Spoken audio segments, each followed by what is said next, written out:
Hey, Collateral Cinema listeners, Chazzle Dazzle here from the Trial by Air Variety Show podcast. Just taking a few seconds to invite you guys over to what we do. Much like Collateral Cinema, we are a grassroots podcast. We invite bands from all over the world to come in and we dig deep into their souls and find really cool stories to tell you, and there's tons of music every week, so subscribe to us wherever you subscribe to your podcast.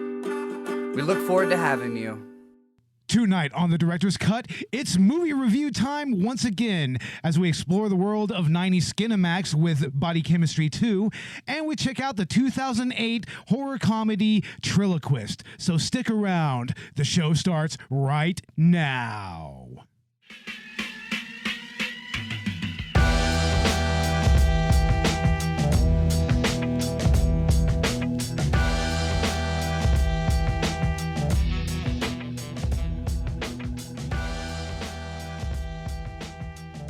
Welcome to Collateral Cinema Director's Cut. I'm Beau Maddox. I'm Robert Ortegon.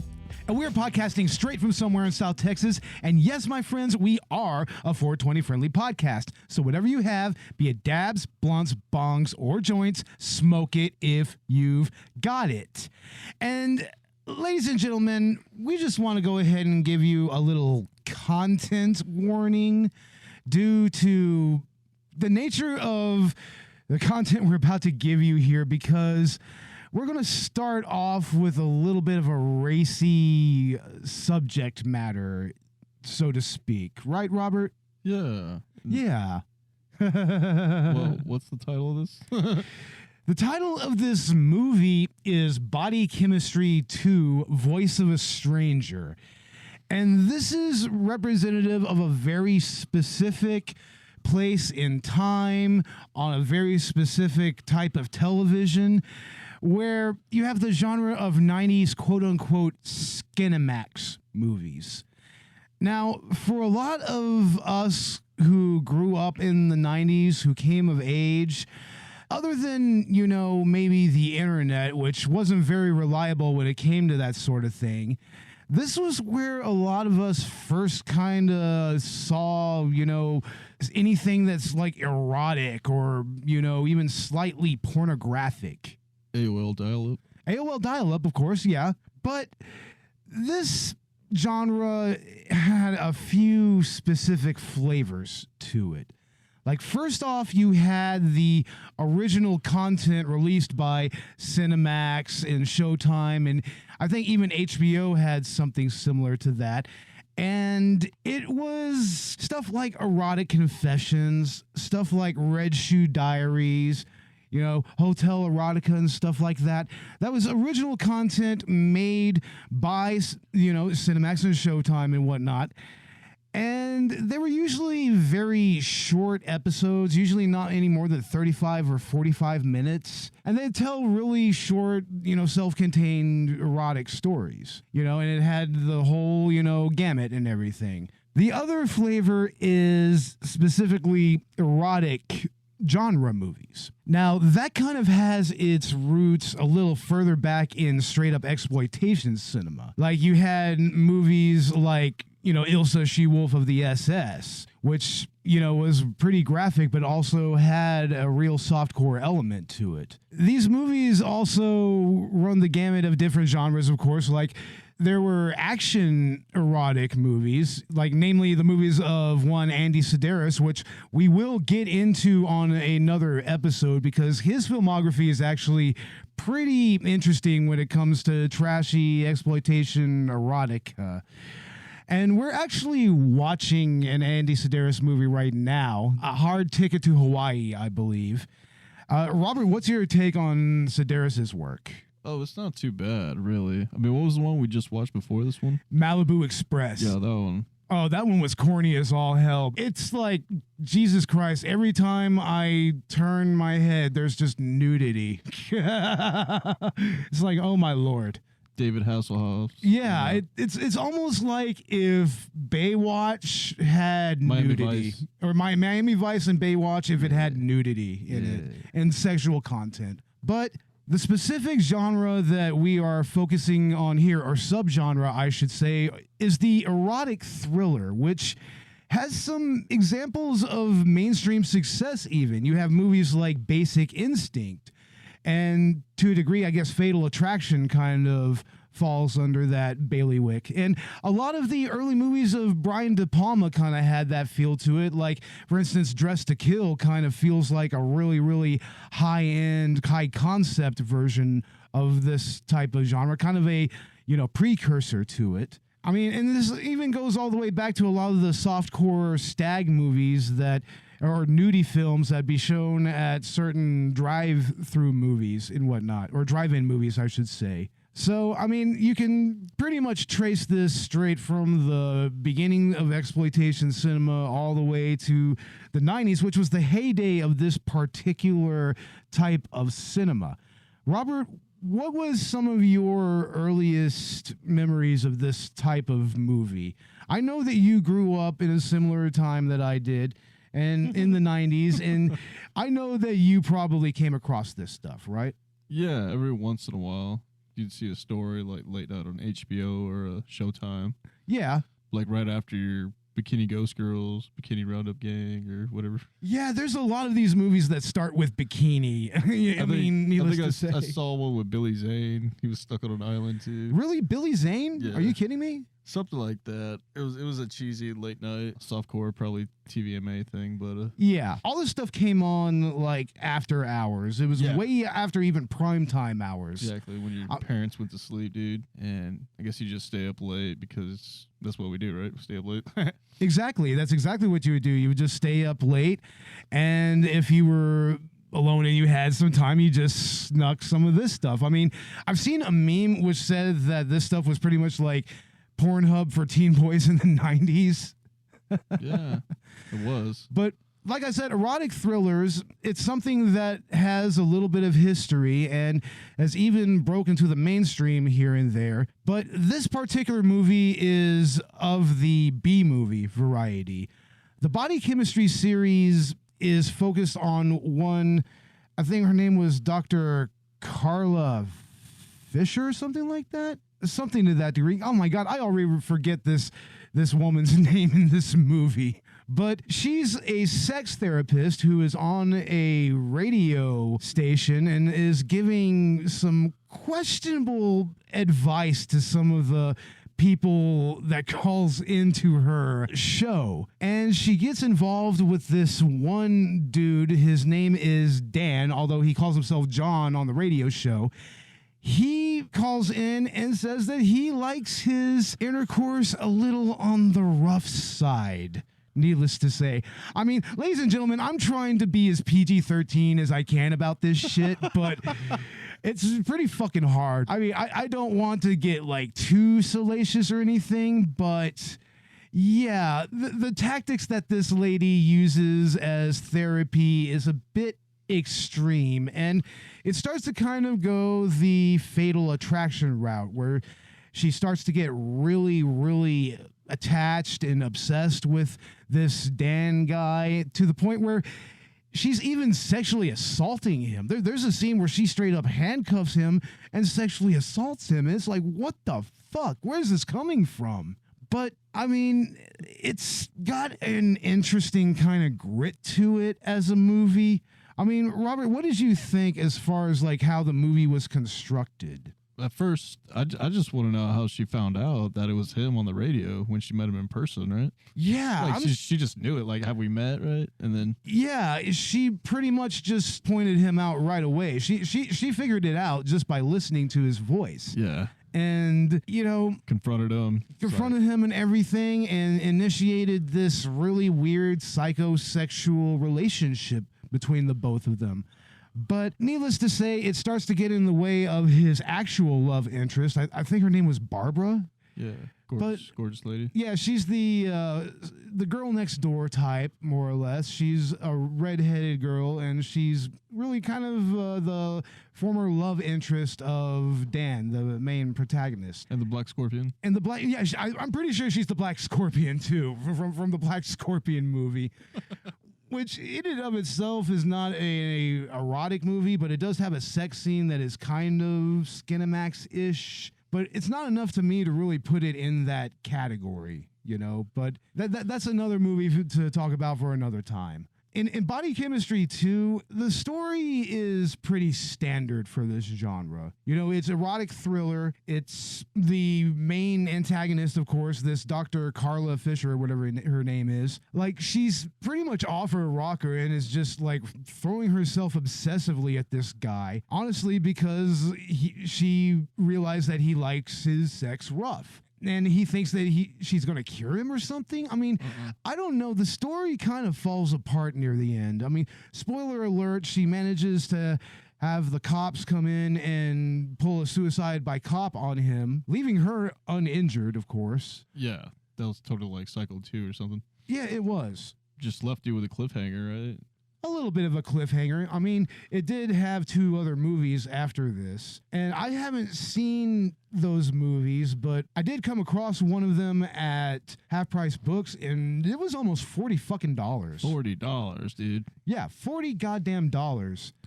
I mean, this movie was all right. I don't know if I would actually pay $40 to buy that, maybe. I mean, I don't know. If I could find it a little cheaper, I probably would pick it up. But, I mean, I would like to actually find the other 2 Body Chemistry movies because it seems like an interesting series. And I kind of remember seeing it on Skinemax back in the day. So it's not the best movie in the world. It's not even the best example of its genre. I mean, it doesn't even have Shannon Tweed involved, who is pretty much like a major star in this type of genre of cinema. It didn't have Shannon Tweed in it till the 4th movie. And that's like pretty much a trope in and of itself, is like either fucking Shannon Tweed is in your movie or Carla Allen or Julie Strain or someone along that line. And it's pretty serviceable as a thriller. And as erotica, it's kind of It's kind of, you know, not really all that, you know, scintillating.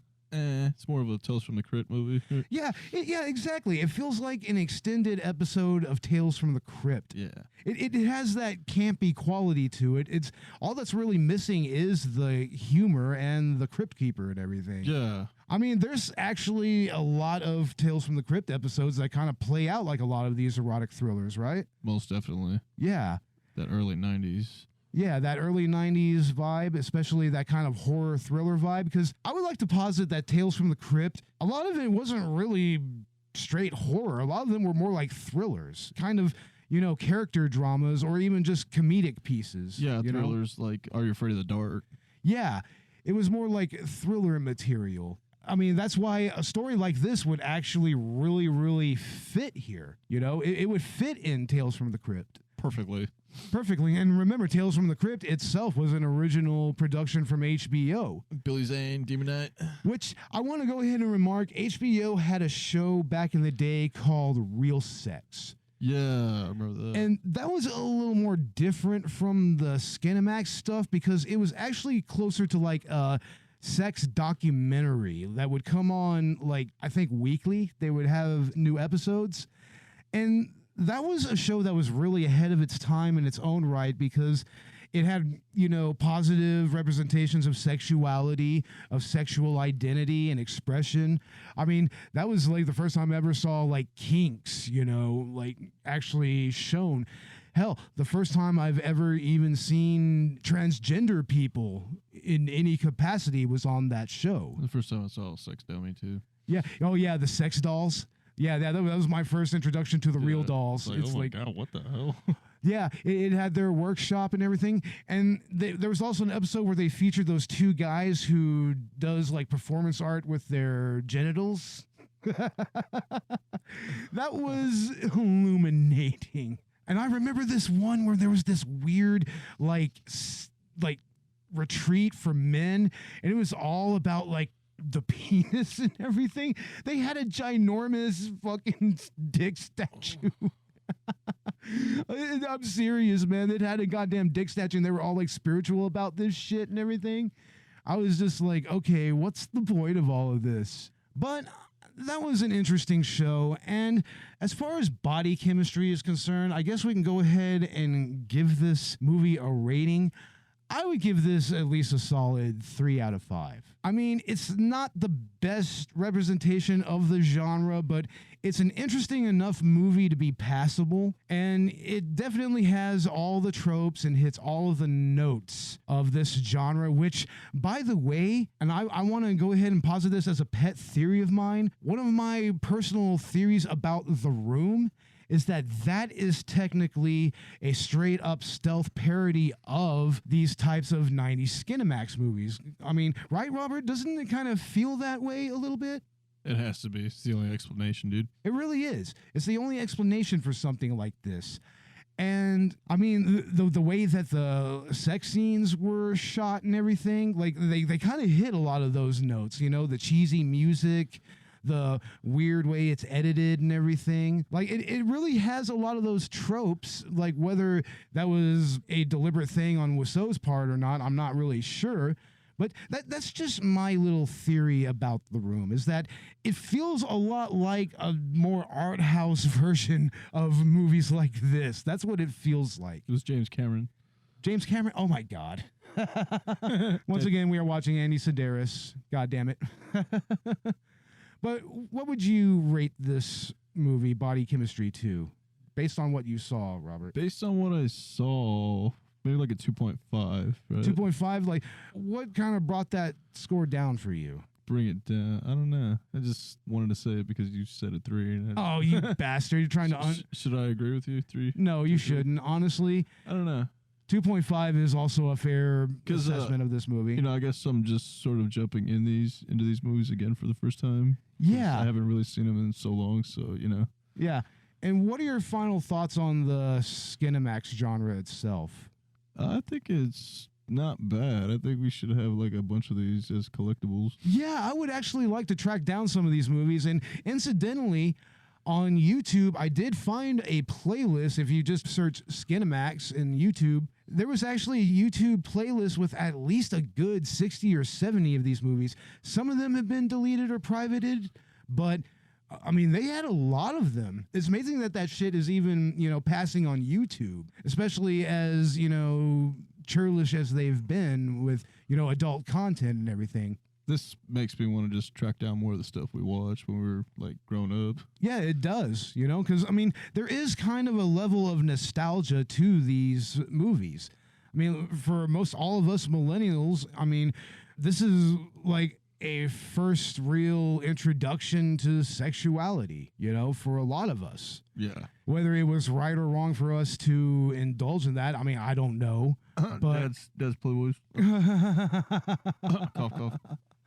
Well, of course, there was also the phenomenon of scrambled porn channels back in the day. Yeah. You know, I mean, I see posts on the Reddit nostalgia page about that all the fucking time. And incidentally, there is a subreddit based on this. It's called Softcore Nights, r/Softcore Nights, I should say. And that's pretty interesting. You know, it kind of celebrates the genre a little bit. But honestly, I think that it's mostly harmless. I mean, there's some questionable stuff that I saw in a lot of these movies. But, you know, for the most part, it's not the worst thing in the world. There's worse things out there to worry about, honestly. Yeah, I mean, it's not even real porn, so... Yeah, it's not even real hardcore porn or anything. So, it's whatever. I mean, Body Chemistry 2, it's pretty all right, and I wouldn't mind checking out the rest of this series. Get them all.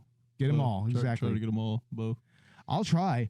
I mean, I'll try to track down as many of these movies because, Track them down. you know, I mean, it's a pretty awesome genre. But we're going to go ahead and take a quick break, everyone. And when we get back, oh, Lord, we're going to be getting into Triloquist. I'm not looking forward to this, people. Oh, yes, you are. Oh, my God. We'll be back in a second. I want you to open your mind to your deepest, most secret thoughts. The steamy sequel to one of the sexiest erotic thrillers of the decade has arrived. It's just chemistry. Simple body chemistry. Sex therapist Dr. Claire Archer is back to torment another man. You're on the air. What's on your mind? Men who hurt women. I think I can help you, Dan. I think you could be big time. Severe parental discipline. Be rational. Check the indemnity clauses. Forced body contact sports. Your radio star killed a man. Syndication's a rough game. Repressed homosexuality.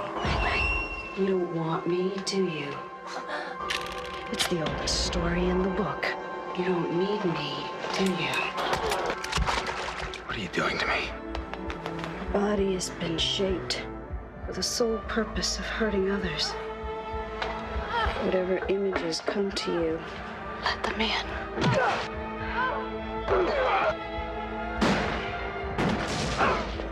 Whatever I used to want, I don't want anymore.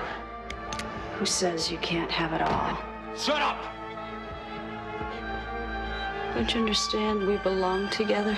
Gregory Harrison in Body Chemistry 2, the voice of a stranger. And we are back with another movie review, or something that allegedly tries to say it's a movie, Robert. Because you brought this movie into my life. You brought this movie into my life, Robert. Take it or leave it. You know, you love it or hate it. This movie is called Triloquist. It stars a lot of nobodies. It has an ugly dummy. They go around killing people. It's pretty much natural born killers, just with a dummy. And Robert, please try to make me understand what the fuck this movie is. Like, what is this? You know, they're trying to, fulfill their mom's dream of going to like Vegas and doing their show, right? So I don't know. They're like get shuffled around from like foster home to foster home, and then they end up at their uncle's house, and they end up killing him. Yeah, and the way that all of that is presented, the way that the script handles all of this, is quite possibly some of the trashiest shit I've ever seen, bro. I'm sorry. Oh, the one-liners are stupid as hell. Oh too, my God. I mean, and that chick's mouth is freaking terrible. That Angelina girl, oh my Lord. There is literally a scene where she walks by two dudes who aren't even mentioned ever again in the movie, and she just straight up like, I bet you guys want to fuck me, right? It's like, what the fuck? I bet they were thinking it, though. There were multiple moments where I audibly yelled out, what the fuck, in this movie. Remember, Robert? Yeah, like how many girls do you know that would say that? I know. What the fuck, right? I mean, this girl is not really that great of an actress, for one. I didn't like her performance at all. Nobody here put out a good performance at all. Except for the dummy. The dummy was terrible. What are you talking about? The dummy was live. It was believable. The dummy was horrible. It was believable, dude. It was like watching Yoda or something. Watching Yoda, really? You're equating that to Yoda. Mm-hmm. Fucking Deep Roy himself. And Pinocchio with Jonathan Taylor Thomas. Oh my God. Yeah, I remember that Pinocchio's Revenge movie. Yeah. That was a horror movie that is 20 times better than this fucking movie. I mean, the character of Norbert is quite possibly one of the worst representations of anyone on any spectrum, period. He's like a giant Woody. Yeah, he's dressed like a giant Woody the entire time. He's dressed the same way as the goddamn dummy, which is just, I mean, why? They're like linked together or something. Yeah, and let's talk about the dummy here. The dummy narrates this fucking movie. The dummy narrates it, Robert. Yeah. Why? We're not introduced to this character. We have no idea what or who he is. It's never even explained why this damn dummy is even sentient. I mean, there's a moment near the end where it turns out that Angelina may have been manipulating Norbert through the dummy, but that still doesn't explain a whole lot of things. And they still have this weird magic ability. They're literally magic slasher killers. They may as well be fucking goddamn Freddy or Jason, dude. I mean, what the fuck? I mean, the dummy was reprehensible. The dummy was reprehensible, Robert. That fucking thing was ugly and said ugly things and made me feel ugly. Whoa. Yeah. Sorry you feel that way. So what made you even own this movie, Robert? Explain this to me. What made you want to bring Triloquist to the podcast? I think, that it had to be done either way. Yeah. It was only a matter of time before we got to it. Yeah, I'm glad that it's on director's cut and not Collateral cinema. I mean, this would make a hilarious versus episode, but beyond that, I don't know, dude. It's just one of the films that my dad showed me, and one of the reasons why I started watching late night indie B movies. Oh, wow. That were, just cheesy. I started collecting them from like half price books, So that's the movie that introduced you to all of this? One of them. Really?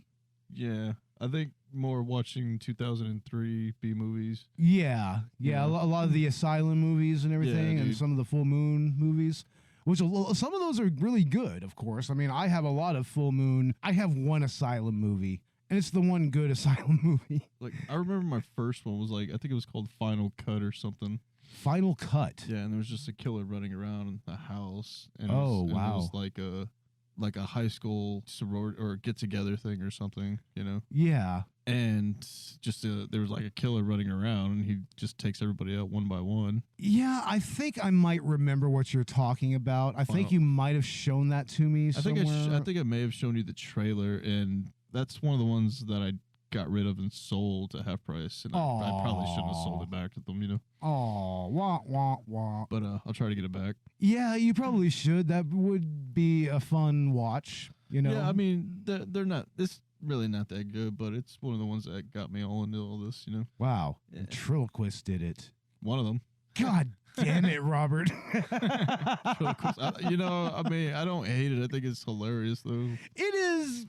It's not funny the way that the movie wants it to be funny. Yeah. It's not ha-ha funny. You mean it's more like, yeah, I can find it funny on the inside, but... You mean Holmes and Watson funny? I don't know. Yeah, it's Holmes and Watson funny. That is a succinct fucking description of this. Come on, don't compare it to Holmes and Watson. You're damn right I'm comparing it to Holmes and Watson. What the fuck? But the cinematography in this movie, I mean, there were so many moments where the camera was just completely overexposed. I mean, everything was just way too bright. And it made watching the movie a little bit painful, honestly. That's the age when we, like, barely had flip phones, right, I guess? Yeah, flip phones were barely a thing around the time. This came out in 2008, right? Yeah, so I'm not even sure if they had LED lighting, Well, by that point, there had already been, the iPhone, but I mean, that was still early in its heyday and had yet to really become as popular and ubiquitous as it is. But yeah, I mean, not many people had that, right? Yeah, not a whole lot of people had it at that time, but I take issue with movies that still use fucking flip phones and movies to this day. And there's some of them. Nah. There's some of them. Departed. The Departed, aw. But, I mean, wasn't Departed kind of meant to be kind of an early 2000s type of thing? Yeah. I remember one of the phones I saw, and there was like a Sprint flip phone. It's like, that was the first phone I had. Yeah. One of them little drug dealer phones. But in between the over-focused cinematography on a lot of the highway scenes, there was also terrible, terrible black and white effects used. And, I mean, even at the intro of the movie, there's a lot of just blurry images. It's supposed to be of the dummy, but, I mean, you just can't make out what the fuck it is. And it's an inexplicable intro scene. And there's also those moments where, they speed up the camera or something, Like whenever she grabs the dummy and starts throwing it. There's that one scene where she goes round and round and round like several times. And it's like, why was that necessary? Why was any of that necessary? Just some filler. Natural Born Killers filler. Yeah, it's essentially just a badly made Natural Born Killers. That's really what it is. It's essentially the same movie. They're on the road. They kill random people because reasons.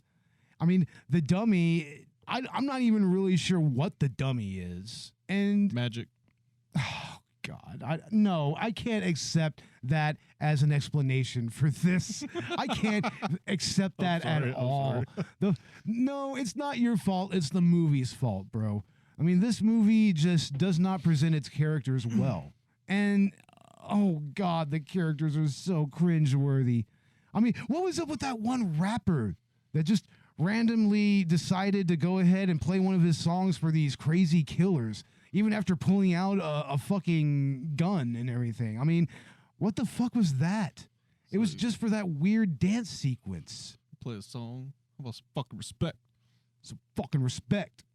Exactly. Oh, those 18 vans, dude, they're hot. Oh, shit. Yeah, we're still watching this Andy Sedaris movie, of course. Oh, One of those old school vans. Hell yeah. yeah, I mean, those are nice. They are nice, I guess, you know. You could live in that thing. But also, in this particular movie, there wasn't a whole lot of gore here, right? There was that one scene with a puppet. Yeah. Where he bit off that club owner's penis, or What the fuck was up with that? where he acted like he was going to give him a head, and then he just bites off his penis. They literally went full on Last House on the Left there.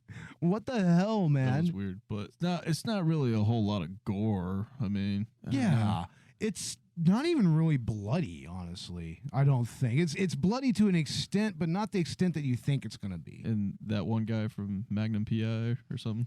Yeah, what the fuck was that? That was such a random fucking cameo. What even was that? I mean, was that really the guy from Magnum PI? Was that really him? It's like, what was his name? I don't remember, but I mean, for fuck's sake, man. Larry Minetti. I keep wanting to say Larry Minetti. Yeah, that's who it was. I keep wanting to say Marty Jannetty. No, it's Larry Minetti, and that's so random. And you don't even see their deaths. In the desert, like out of nowhere. And then they try to be clever and have the dummy show up in multiple scenes in different places and everything. It just doesn't make sense. Nothing about the movie makes sense at all. It doesn't even make sense that they could be hunted down by the goddamn police, state police, I might add, and then manages to escape from a car that doesn't even have a fucking cage for the people in the back. What the fuck is that, man? What is that? Like, not real issued cop cars. No, those are obviously not cop cars. Those were just rental sedans that they just put a bunch of decals on. Yep. I mean, they couldn't even get real cruisers. No, those lights were totally eBay shopped. They totally were. It was so awful and obvious. But I guess we'll go ahead and give this movie a rating and talk about our final thoughts for Triloquist. Robert, this is your movie. You brought this to the podcast. Explain yourself here, bro. Fucking explain yourself. I don't know. I mean, what are your thoughts on this movie? I guess you could take it for what it is. I guess, it's not really that bad. I don't know. Do you think it's that bad? I found it just to be a drag. To be repulsing? Yeah. Kind of repulsive, yeah. It was actually kind of repugnant, to be honest. I don't know, man. I guess, I don't mind watching it a few times. I mean, I wouldn't put it on too many times. Oh, no. I don't know. I had fun with it when I first put it on. Now that I see it now, it's like, okay, I'm only going to watch it the one time. Yeah, there's a lot of movies that are kind of like that. And then when I first saw it with you, it was like 3 years ago, though. Yeah, it was very early on in the podcast. I mean, your house even looked different on the inside. I mean, when we watched it last night, you guys already have your own little living area set aside and everything, and with a better TV. And when we first watched it, it was on that tiny little TV that you had, the little TV DVD combo. That Emerson. The Emerson. Yeah, I destroyed it because I probably shouldn't have done that. But God damn it, man! it was either that, put holes in the wall. God damn it! I don't know. Anyway, this movie is one of the best movies I've ever seen since Master of Disguise. You would fucking say that, you troll. And I would grade it a 10 out of 5. Oh my lord! Because it's just that good. That's not even. That doesn't make sense. 10 out of 5. A 10 out of 5. You asshole! God damn it! I'm sorry. Oh wow. Oh man, I just have to give this movie a fucking. I could be generous and give it a 2, I guess. What? That's generous? That's generous. Not a 10 out of 5? No, that's generous for me is a 2. I probably shouldn't even give it that high of a rating. Wow. Because I just found it painful to watch. I'm sorry. Not a 2.5, 2.5.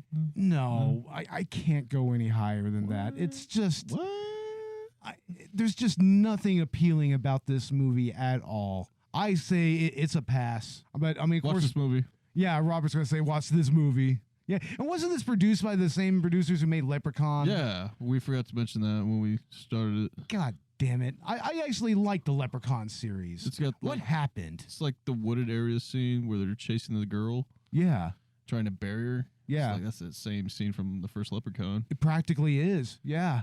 Where they're chasing the cop in the woods, and it's just okay. So now this movie's unoriginal to boot. Wonderful. A Leprechaun copy. God damn it. I guess we had to mention it because we already did the Leprechauns. Yeah, we already did the Leprechaun movies, or talked about at least Leprechaun Returns. And we talked about Leprechaun 4 recently on Director's Cut. Yeah. We haven't gone through all of them. I feel like we need to do like Leprechaun 3 in Vegas. Yeah, I actually want to do that movie very soon. Do that and Jason Takes Manhattan. Yeah. Hell yeah. I think we're going to mix those two up in one episode, right? Yeah, that's going to be an interesting episode. Leprechaun takes Vegas, Jason Takes Manhattan. Exactly. Yeah. Norbert is a great ventriloquist. I don't think Mom's coming back. A dying mother's wishes. Our parents tell us you two should be at a retard hospital. Go away, rude and ugly children. Were for her 2 kids. First of all, I'm not a slut. Angelina's the one with the nice tits. I'm just very sexual.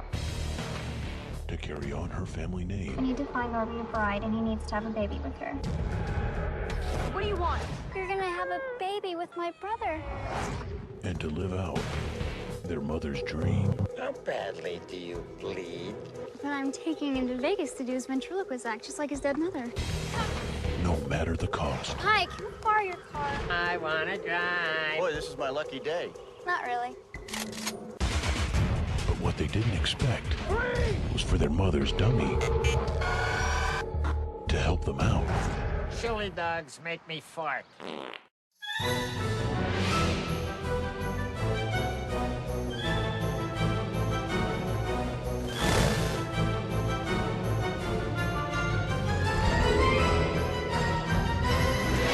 Triloquist. It's just a stupid old puppet. It's not even alive. Well, we're going to go ahead and wrap everything up here. Robert, you have anything to plug? Just find us on Instagram, Facebook, Twitter. Yeah. You know, look for us on, what is it, Apple Podcasts? On Apple Podcast, Instagram, and wherever else you get your podcasts. We're also on YouTube and iHeartRadio. And also, we have a Patreon where we have full-length commentaries.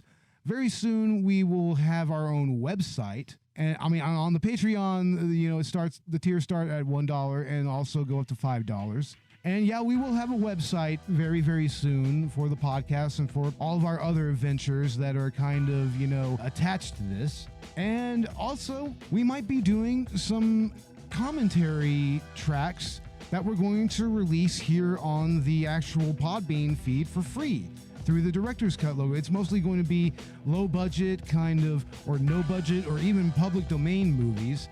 I mean, we're just going to kind of, you know, just sit back, have a beer, and just knock on some movies, you know? Maybe just have a little fun, right, Robert? A lot more cheesy, low budget. Oh, yeah. It'll be kind of Mystery Science Theater, kind of regular DVD commentary, kind of a podcast, you know? And if that actually interests you, and if you actually enjoy it, then check out our full-length commentaries on the Patreon page. So, yeah, check all that out. So, with all of that said, I'm Beau Maddox. I'm Robert Ortegon. And this was The Director's Cut. Have fun, everybody, and don't watch Triloquist. Watch Triloquist. That's weird.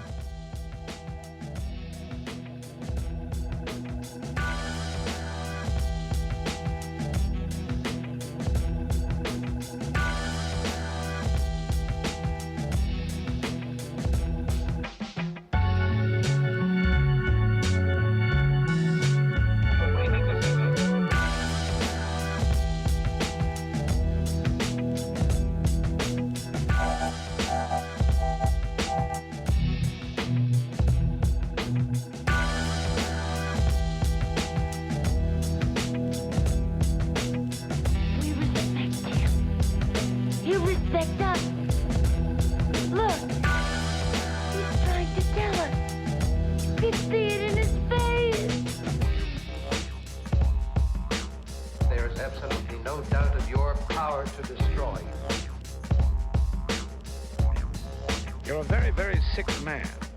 I saw it. There's absolutely no doubt.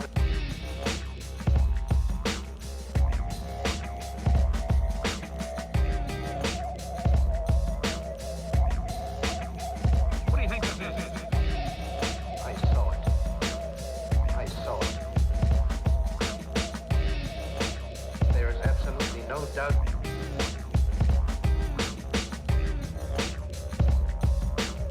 Are you ready to accept my domination?